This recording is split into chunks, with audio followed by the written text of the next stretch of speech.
കലിപ്പൻ്റെ കാന്താരും മാത്രം കാണുക, അല്ലാത്തൊരു സ്ക്രോൾ ചെയ്തോളി. എനിക്ക് നിങ്ങളോടാണ് പറയാനുള്ളത്. നമുക്കെപ്പോഴും വരുന്നൊരു ഇമോഷനാണല്ലേ ദേഷ്യം എന്നുള്ളത്. എന്നാൽ ദേഷ്യത്തെ എങ്ങനെ ഡീൽ ചെയ്യേണ്ടത്? മറ്റെല്ലാ ഇമോഷനുകളും നമുക്ക് ഏറെക്കുറെയൊക്കെ കൺട്രോൾ ചെയ്ത് നിർത്താൻ കഴിയും. പക്ഷെ ദേഷ്യം വന്നു കഴിഞ്ഞാൽ ചിലപ്പോൾ നമ്മളെ കയ്യിൽ നിന്ന് വിട്ടുപോകും. പക്ഷെ അവിടെയാണ് പ്രവാചകൻ സല്ലല്ലാഹു അലൈഹി വസല്ലമയുടെ ഉപദേശം നമ്മൾ ശ്രദ്ധിക്കേണ്ടത്.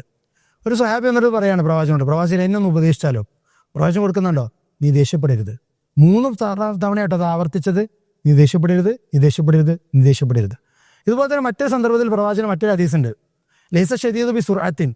ഒരു ശക്തൻ ഒരിക്കലും മൽപ്പിടുത്തം കൊണ്ടല്ല ശക്തനാവുന്നത്, മറിച്ച് ആരാണ് യഥാർത്ഥ ശക്തൻ? ഇന്നമ ശദീദു അല്ലദീ യംലികു നഫ്സഹു ഇൻദൽ ഗളബ്.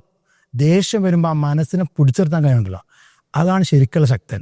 അല്ലാത്തൊക്കെ വെറും മസിൽ കൊണ്ടുള്ള അല്ലെങ്കിൽ ഏതെങ്കിലും വല്ല കായികപരമായ ശക്തി മാത്രമാണ്. എന്നാൽ ദേഷ്യം വരുമ്പോൾ ആ മനസ്സിനെ പിടിച്ചെടുത്താനുണ്ടല്ലോ, അതാണ് യഥാർത്ഥ ശക്തൻ്റെ കഴിവ്. പ്രവാചകനെ പറ്റി നമുക്ക് ഇനിയും പഠിക്കാം. Scroll on.